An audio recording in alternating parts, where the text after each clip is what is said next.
Ladies and gentlemen, boys and girls, welcome to That Atlanta Sports Show. Yep, you've probably heard something similar out of the minds of Impact Media, but we have combined this. We have refocused this show, and I think you guys are going to really like it. Once again, this is That Atlanta Show, a show all about the Five Stripes Atlanta United. What a throwback, man. What a great year that was, right? I guess this year, I don't remember. And also about the Atlanta Falcons. Now, you wouldn't be watching this show or you wouldn't follow along with Impact Media over the years without being a fan of both, just like we are. And like I said, this show is going to dig all into everything about them. We're already lining up some guests. I know you guys hear that a lot from me, but this show here, you guys are going to like. I have a lot of guests, a lot of friends, acquaintances, and just random people I'm going to trick into being on the show from the world of Atlanta United and from the world of the Atlanta Falcons. We're also going to dig into the NFL, of course, and MLS while we do things here on the show. That will be all included. Now, for those of you who do follow Impact Media, you know that the past couple Thursdays, myself and Daniel Snyder have been talking NFL playoffs. That will continue. Playoffs. Yep, playoffs. We are going to continue that all the way through the Super Bowl. Those are special edition shows. This will be the every week show. This show will be practically every week outside of craziness. I say craziness because you guys haven't seen me in a while, probably heard from me in a while, at least in this capacity, between holidays and being sick a couple times. I'm good. I'm good, by the way. Appreciate everybody who reached out for that. I'm good. Just elevated sniffles, nothing real serious, just enough to knock me out of this, and technical glitches. Well, if you guys can see, we have a brand new setup here that hopefully paints me in a different light. I already look pretty a lot better in this one than I did in the other one, so this is a magical camera if it's making me look good. But anyway, fun technical glitch last night where our camera thought it was a speaker, and that is why we are coming to you on a Tuesday as opposed to a Monday. This show will more than likely be Mondays. Like I said, it's going to be fun. We're going to have some fun guests. We are looking into doing some stuff to get you guys, the fans, more closer to the action and more on the inside. Maybe get you guys in some places that you didn't know about at the bins, and maybe get a chance to speak with or hear from some of your favorite people associated with either side. So, as I said tonight, we're going to focus on two particular things, and that is the current off season for Atlanta United, which we will finish up with, and we're going to start off the show with talking about all the head coaching candidates that our Atlanta Falcons have brought in. And there have been a lot. So we're just gonna I got a whole list of, let's see, 1, 2, 3, 4, 5, 6, 7, 8, 9, 10. There are more than this, but they have talked to at least these 10. And I'll say a little bit about each because some of them you're familiar with, some of them you're not. And I'll tell you what little bit I know about all of the particular ones. And as always, this show is on YouTube each and every week. It is on all the social medias as well. You can follow us along all of those places. YouTube is impact_media_. You can find every one of our shows outside of the Hockey Show Board Check. It has its own YouTube at Board Check 99 if you want to follow along for that. But anything that is not hockey related will be on this channel. So if you guys want to follow us there, you guys can make sure to hit the subscribe button. Make sure to go to Daniel Snyder's page as well. We're going to get more into the other people here at Impact Media because we are growing. We'll get more into plugging their stuff as well as we get along to it. And make sure, like I said, hit the subscribe button. Leave us a question, comment, suggestion, rating, review, all of those fun things because we want to hear from you. I've already seen a lot of you guys' wish lists from the other incarnation of this show, the the lists of people that you would like to see appear on this show. So, no, I'm working on it, and know some of those could be very soon. So we'll get into that more as it goes along. But for now, let's talk a little about the head coaching search with the Atlanta Falcons. We all know Arthur Smith was let go of his duties in early January, just a couple weeks ago. Understandable. Pretty much once they were out of playoff contention, that was pretty much the end of it. Now, I know what you guys are saying. For somebody who did so well as the OC of Tennessee, of the Tennessee Titans, I mean, Ryan Tannehill was a Pro Bowler like 2 of the 3 or 4 years he was there. Um, and Devontae Murray? No, I just forgot the running back's name. Anyway, their running back, he was, it's not Devontae Murray. It's not DeMarco Murray either. That's a different, either way. He led the league in rushing a handful of those years as well. How can somebody with that much success not be able to lead the Falcons to a playoff berth? It's been, what, 6 or 7 years? Something. It's been a long time in my lifetime, which for people who don't know is still a decently considerable amount of time, as I did just recently celebrate another spin around the globe. 7 years is a long time. They usually find a way to sneak in there even when they weren't that good. And I really thought for people who followed along this football season, I really thought the Falcons had an inside shot to win this division. Probably would have helped if Baker Mayfield wasn't a Pro Bowler and Tampa wouldn't have caught fire late in the year. But that happens. But let's go back to the question I said. How can somebody like Arthur Smith have so much success as an OC and not as a head coach? Well, for one, different organizations. It doesn't mean that one is better than the other. Although I think I would favor the one here locally over that one slightly. They had different personnel, you know. You could argue that the quarterbacks he had to work with here were Marcus Mariota. Sorry, Marcus, for this, but you know it's true. A mid to top tier backup. Desmond Ritter, who at the moment is in that same situation. He's also at the mid to top tier backup range, but he's young. And I don't think he's been quite developed yet, so I don't know what Ritter could be. We'll talk more about that as the year and the offseason goes. And you also had Taylor Heineke, who I'm a fan of. I think right now he's kind of in that same boat too, mid to top tier backup. Could Ritter or could Heineke be your starter? Yeah, they could. They need to be developed more. But what people don't know is that Heineke is only, I think, 2 years older than Ritter. He's been in the league about 2 years longer. He's actually started more games, but Washington had some issues, so the Commanders had him starting a lot of games, and he actually did pretty well. Ron Rivera did a good job of bringing him along. But Arthur Smith, he had those 3 quarterbacks were the main ones. I think, I don't know, he had another one. Those were the ones that he had to work with. Outside of Matt Ryan. His first year, he had Matt Ryan, but Matt Ryan's on the way out. I think Matt Ryan can still play in this league. He's just doing a fantastic job of talking about it instead. So first year, he gets Matt Ryan. Second year, he gets Marcus Mariota. And then he finishes up trying to figure out between Ritter and Heineke. Okay, understandable. He took over a cap-stricken team, a team that was trying to unload some capital because they had to overpay for Julio Jones, and they had to overpay for Matt Ryan. Now, a lot of people would go, "Oh, they didn't have to." Oh, well, okay, you could go with that. You want to go with even the religious tie, free will? Okay, Arthur and Rich McKay and Arthur Blank, that is the owner of the Falcons. Rich McKay, who is basically the number one advisor, and whichever incarnation of the front office and head coaching staff there was. Sure, they could have drafted other people. They could have brought other people in. But I don't necessarily hang it on them either. I think it was just a mix of the wrong things that put them in this situation. And they tried to make the most of it. Like I said, they knew somebody like Matt Ryan, you got to pay. I don't think he asked for the moon.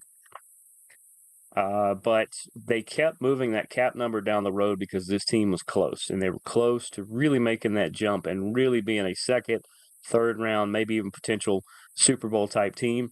And so you got to keep them together as much as possible. They eventually had to get rid of Roddy White's contract. They had to get rid of Julio's. They had to get rid of Matt Ryan. And unfortunately, that fell within a 2-year stretch of the latter, the bigger contracts you have. And you still have to pay the other guys on the team.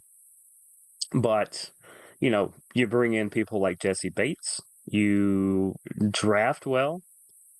We up and down the lineup with the draft well, the pieces they have now and stuff. So I think if Arthur Smith had another year, I think you would see a bigger improvement.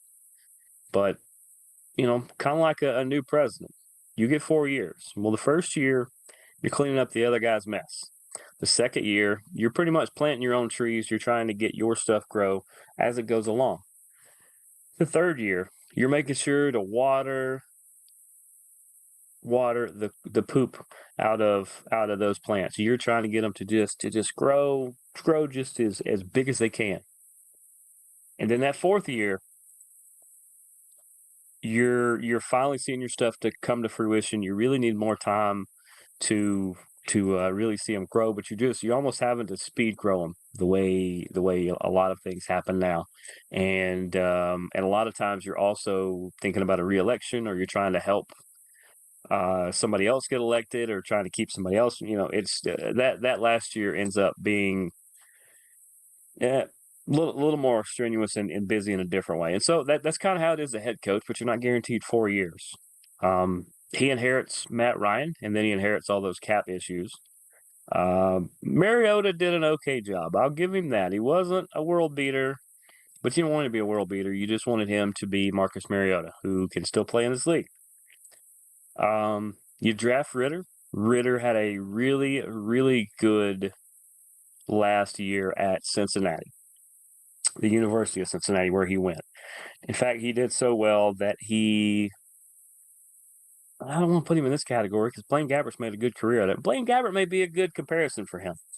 Blaine Gabbert had an exceptional combine following his last year of college. Had an exceptional combine. So exceptional that the Jaguars made him like the number 5 overall pick, or I don't remember the exact pick, but absolutely did. And it didn't work.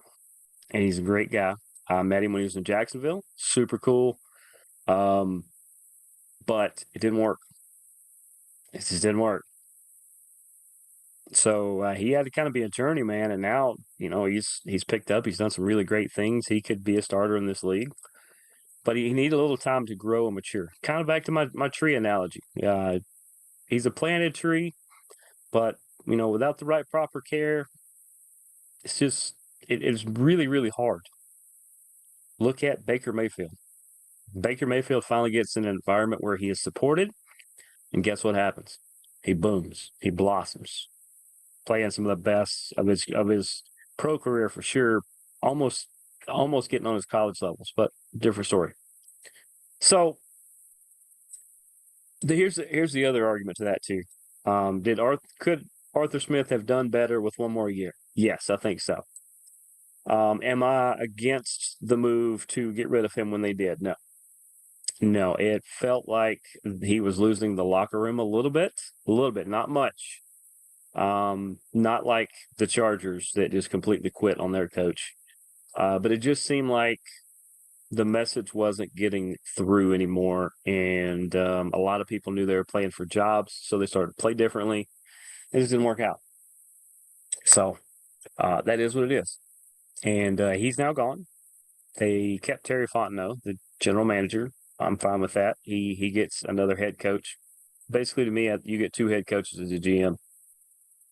I would say, unless your GM is just not good at all, and then I would actually say that that a head coach should get 2 GMs. But it leads us to the search, and I'm going to start with some of the smaller people. We're going to end on the bigger ones. I'm going to give you my take about what is actually going on. Because yes, I do have friends around the league too. I'm not the world's most connected person. I am definitely not that guy, the famous guy with probably the better bookshelf than this one from ESPN. Shout out to him. But let's start with this list. How about the Carolina defensive coordinator? I believe it's Ejiro Rivero. That's what we're going with. It may be something completely different. If so, I'm so sorry. One of the actual, I would say, pretty much the best thing that happened in Carolina in the last couple of years was their defense. They had some good veterans. They drafted pretty well. Their Carolina defense, Falcons fans, they're a little scary. I think your defense is better, but your defense doesn't play against their defense. Your offense plays against their defense. And that is why Carolina gave you some pretty close games this year.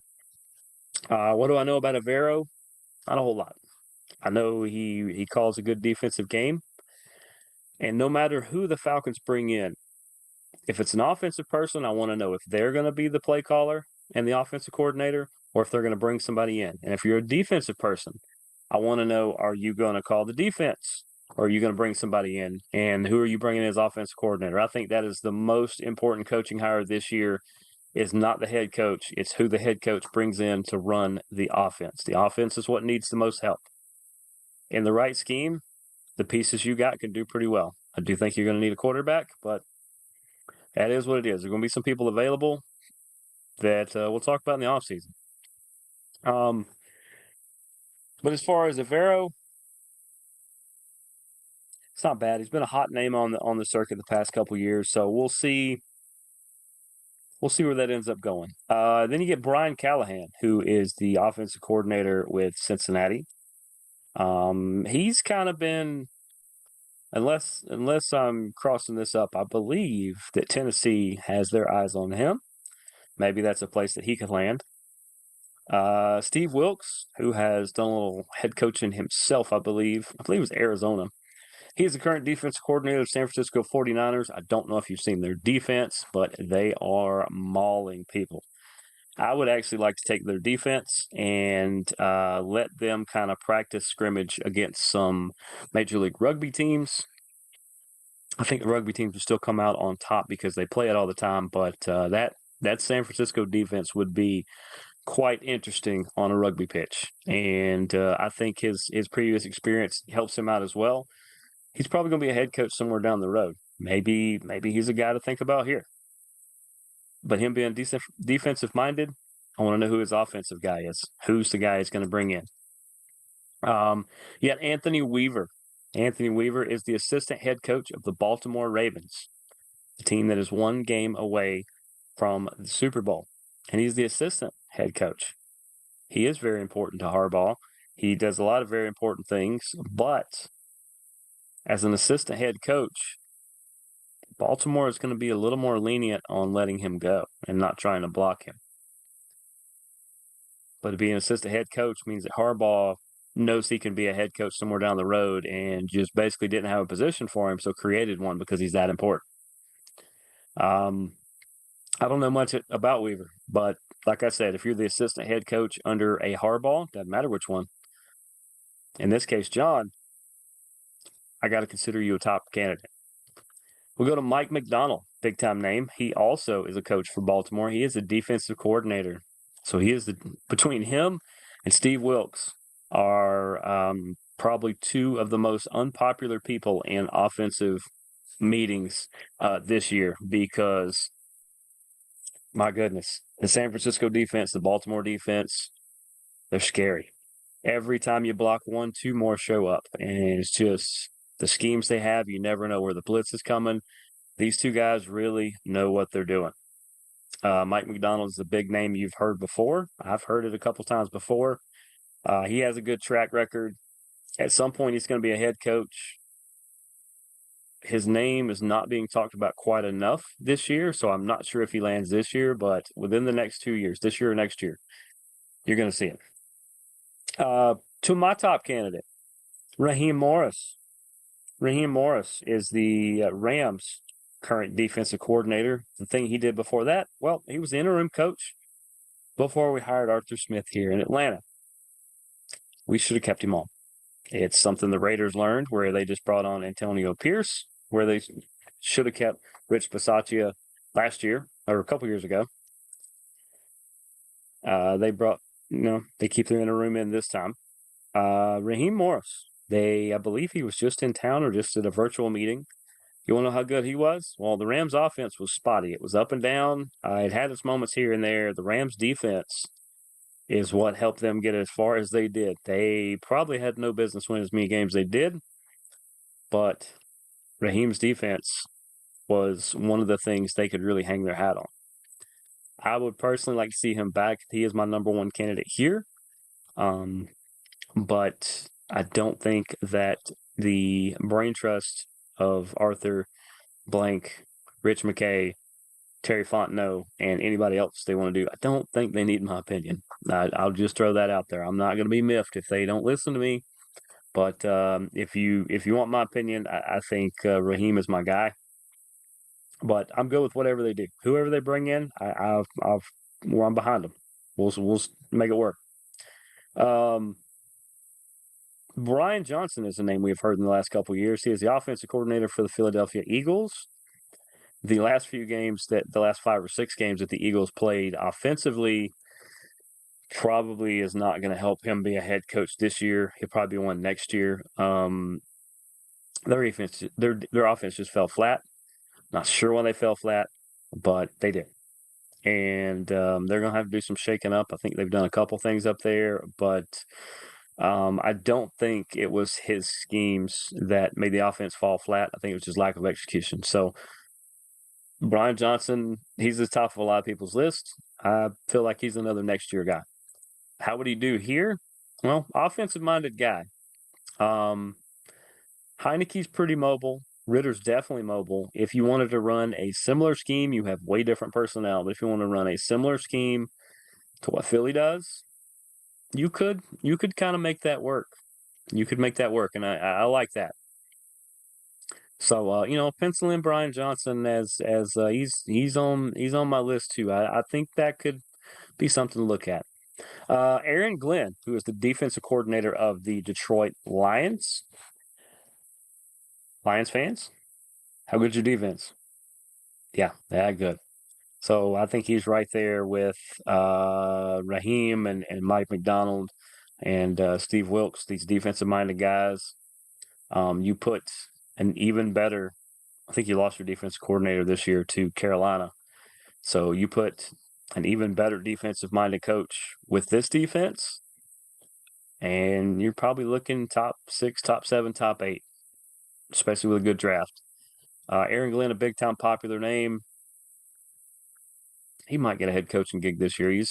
He's right there. Now to the people that everybody's talking about.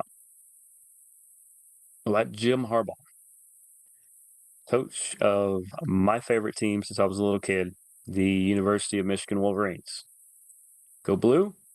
Congratulations on the national title. Harbaugh is that guy. He is that coach. This is not biased Michigan fan who is saying this. This is media guy. Longtime media guy. Jim Harbaugh is very good at coaching up talent, making them play better than they usually do, play more up to potential. He makes the people around him better. He very much just has you ready to run through a wall. I don't recommend running through a wall, but he very much has you ready to run through a wall. People say he's hard to get along with, and that's why he only stays in places, 3, 4, 5 years. Well, last time I checked, and some of you were like, "Oh, I don't know that he'd want to return to the NFL where he failed last time." He failed. What games and what season were you watching? Why don't you have 49er fans where, the 3 or 4 years he was there, he averaged like 9 or 10 wins. I think he was in the playoffs every year, and he went to a Super Bowl where he only lost out to his brother. That was the last time Baltimore and San Francisco played each other. He lost to his brother John Harbaugh after Beyonce did a halftime show so great, it knocked out the power, and they had like a 15, 20-minute delay in the middle of the game, and it took the momentum here and the momentum here and swapped them, and it never recovered. And sometimes that happens. San Francisco was rolling. That big break allowed Baltimore to get a little bit of a win behind them, and Baltimore took that game. And I still stand behind that as a slight conspiracy. I don't think it was on purpose, but I think that changed the course of that entire game. So I think if power don't go out, Jim Harbaugh wins a Super Bowl, probably sticks around San Francisco a little more, and would not have a national title with Michigan right now. As far as being the head coach down here, it's the same thing I've said the entire time. From everything I've gathered, Jim Harbaugh is a West Coast guy and he is a Midwest guy. He is not much of an East Coaster. Don't know how he would be in the Southeast. I'm sure he would be fine.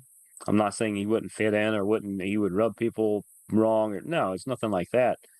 I just feel like he loves the Midwest. That's why he's in Michigan, not just his alma mater. And he loves the West Coast. He was out at Stanford, where I believe he had Andrew Luck. And then he went to San Francisco. I think there's part of the reason why he did so well is those are places that he fits really well. The mindset, the everything they're looking for. So also, I mean, as far as down here, could he work? Yes, but it would also depend on who he brings in. A lot of people say, well, he could always get J.J. McCarthy, who was his quarterback at Michigan, who was entering the draft. Well, he could. McCarthy's good. Once again, Harbaugh coaches people up. I feel like if Harbaugh come here, he would want to keep Ritter or Heineke, one or the other, the one he thought he could do the most with. And maybe he had a competition in the preseason, he picks one, and then he would bring in a Kirk Cousins or something else that he knows he could rely on and he would develop him. I think that's definitely a plus of having him here. But here's also where I'm at. I think Jim Harbaugh goes back to Michigan. I think he sees the landscape the way it is. The only two jobs he's talked to anybody about is Atlanta and the LA Chargers. And I think he just followed up with the Chargers. I feel like after your second interview with one of those two places, they wouldn't continue to interview more people if you're the guy or if you're in contention if you're in a top three. But that's why it tells me that the Falcons don't have a top three yet because they've interviewed 10, 12, 14 people, as they should. You got to get this one right. You can't keep messing it up. You let Dan Quinn out the door. Dan Quinn went on to lead the defense, the Cowboys. He'll be a head coach somewhere this year, too. It's kind of funny he's not on this list. Although, I understand not. Arthur knows him. And then lastly, the guy who was number 2 in wins for a head coach in NFL history behind Don Shula. I believe he's 16 or 17, 18, something like that behind him. Bill Belichick. Belichick, when he gets the right staff, which was part of his issue in New England and why he's no longer at New England. He's got to have the right staff. He's got to have the right people in place that help further his message. He's a head coach that, even though he's in charge of the whole team, I feel like he sets up like his department heads, basically his position coaches. Hey, I do my job of managing you. You do your job of managing the players. The players do a job of managing themselves and their conduct and things like that. And I think it's a filter down effect. He runs a very tight ship, almost the way the George Steinbrenner Yankees were. No facial hair, hair doesn't touch your collar. You present yourself a certain way. Understandable. Nothing wrong with that. For the longest time, it's kind of how I was. Clearly, I violate one of those now.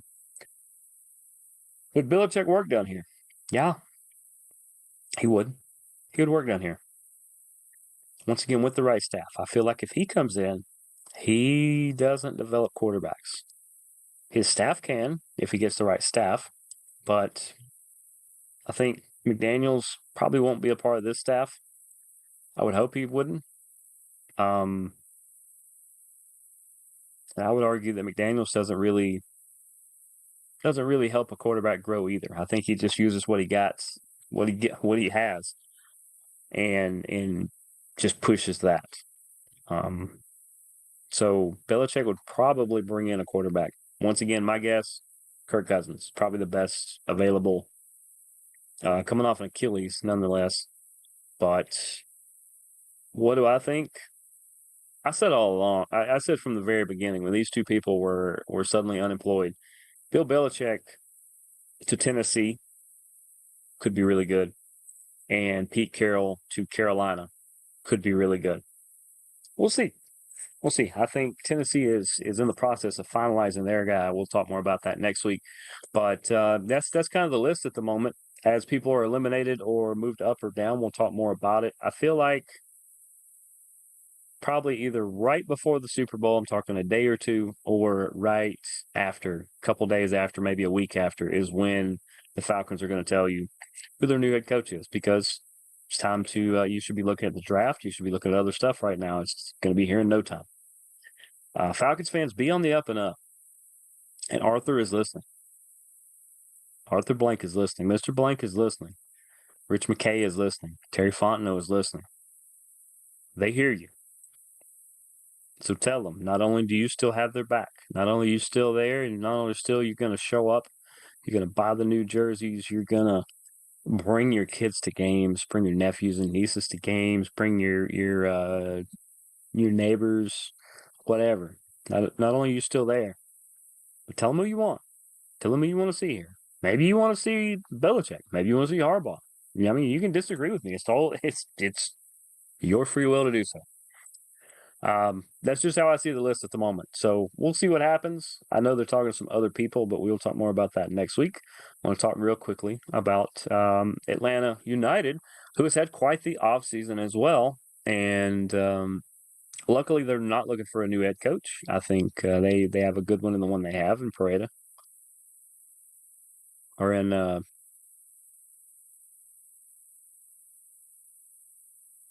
yeah, had brain last for a minute. But they're preseason. They released their preseason schedule. They are going to play 3 games, I think 5 total. 3 games that are going to be basically closed, behind closed doors, just glorified scrimmages. They'll probably be on Apple Plus or one of those places like that. We'll keep you more in touch with those. Those are coming up late February, early March, I think. Here, look at those. And there's a couple that are on the road that are also going to be televised. There's going to be one in Birmingham in just a couple weeks, and there's going to be one in Athens just about a week or so after that. So those should be fun.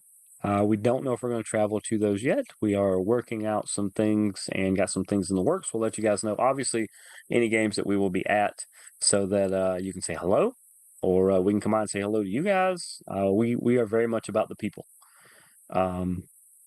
But they did release a schedule. It's a fun-looking schedule. I think we were going to see some of the new pieces here and there, and we're going to see exactly what Pineda has in mind. So, who are some of those See, I'm getting ahead of myself. Who are some of those new pieces? Well, how about Norwegian Stian Gregersen? I'm going to go with Stian. If there's a different way to say his name, please tell me, because I like to get that right. He is a defender. He is only 28 years old. Must be nice. He last played for Girondins de Bordeaux, which is a French squad in the second division. I think second division. See, theirs is different over there. Their second division is kind of like our first division here in MLS, to a point. Still both pro, both great. That's just kind of where they're at. I like the guy. I'm a big defender guy. Juanjo Parada. Liked him. I tend to like goalies. I tend to like defenders when I pick my favorites on the team. That's just kind of where I am. But I like this guy. I've seen a little bit of film. I've probably seen the same film that you guys have seen.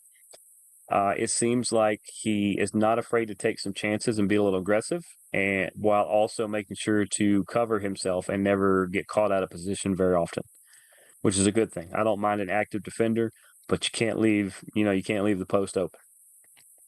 Guzan or whoever we end up with back there can only do so much.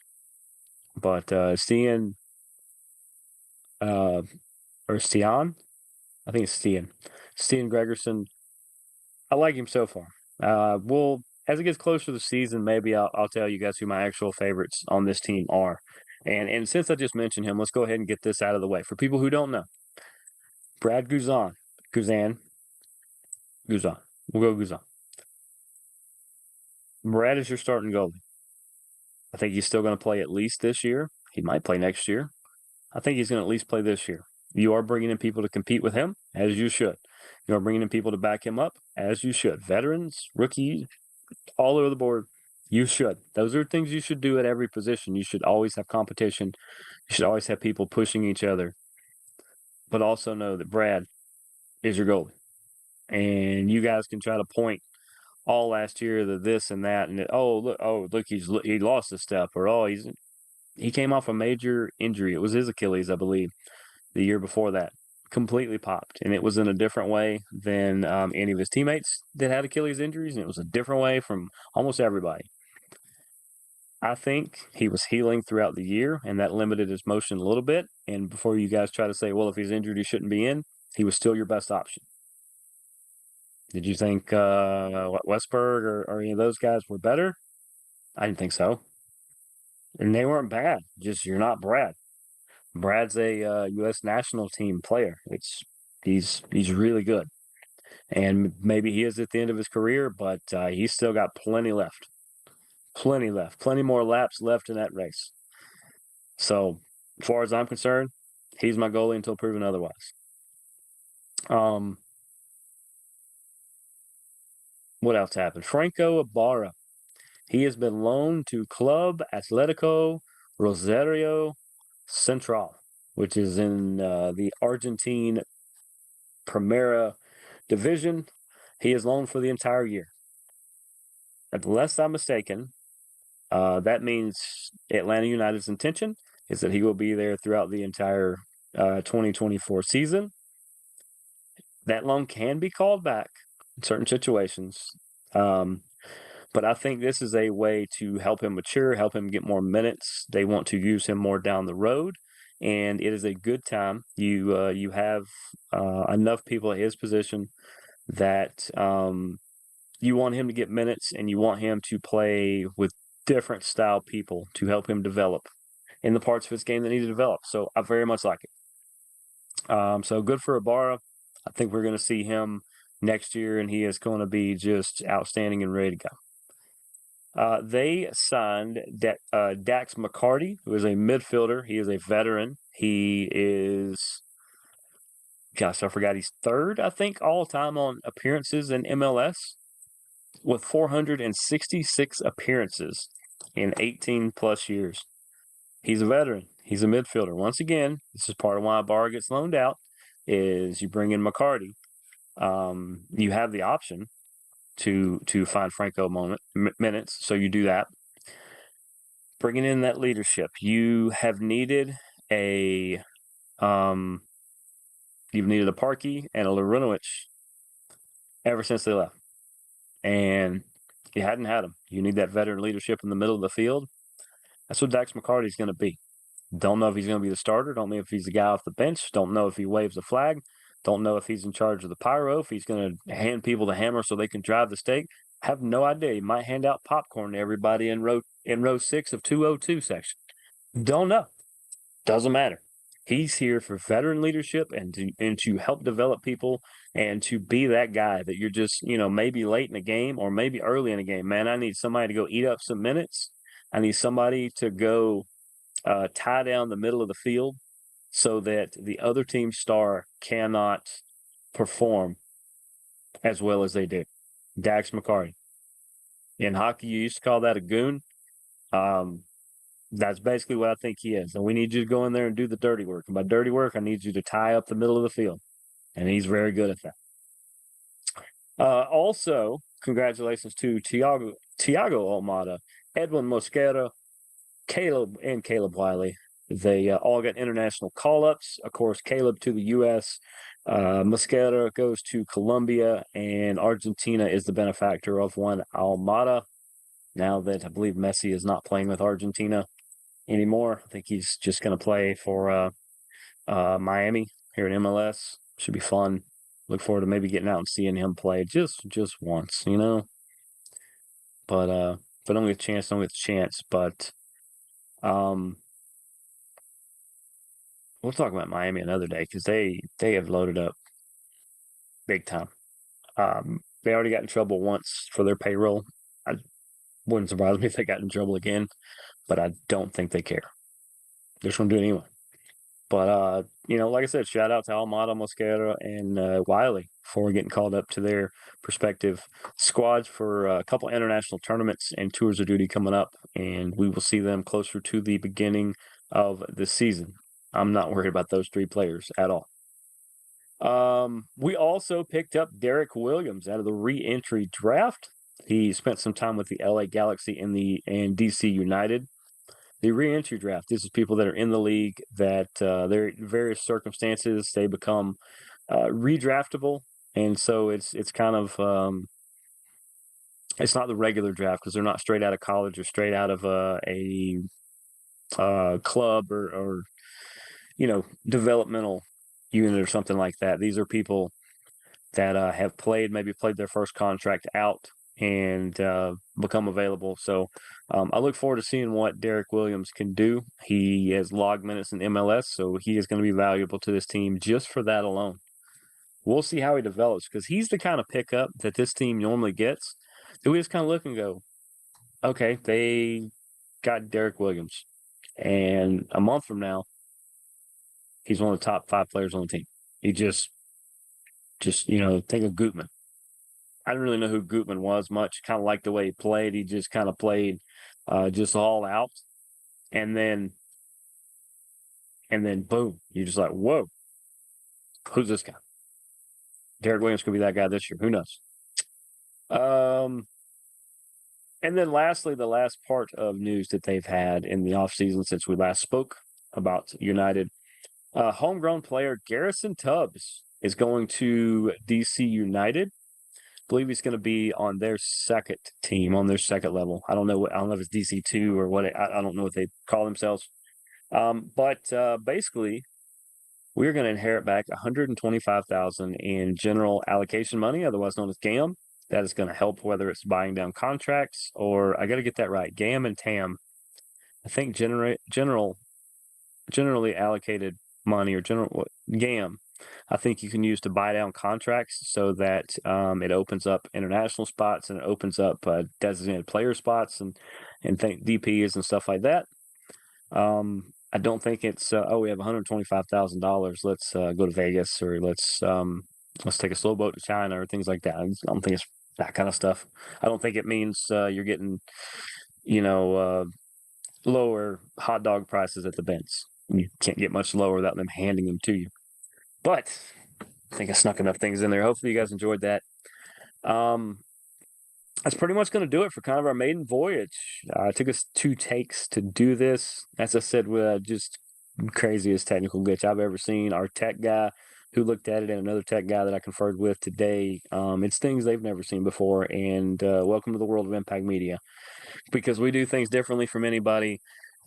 There's not a lot of people that do things or see things the way we do, good, bad, or indifferent. Hopefully you guys enjoy this. Hopefully you guys are going to stick around for more episodes of this. Like I said, it's going to drop probably every Monday, possibly Tuesday, and some in-betweens as well. If you want to follow the show, you can follow it on YouTube at impact_media_. If you want to find me anywhere on the social medias at the Impact 99. That is THEIMPACT 99. You can follow me on all the social medias. We are looking into doing some more videos. We've done some recently with some of the hockey and other stuff we do, but with United coming up, trust me, there's going to be some fun ones coming up. Lots of guests, lots of fun stuff. Let me know what you want me to talk about, and I will do that because this show is as much about you as it is about me or anybody else. But for everybody here at Impact Media, I am Jeremy the Impact York. Thanks for tuning in to the maiden voyage here or episode 1 of that Atlanta sports show. We'll see you guys next week. Go Birds, go Stripes.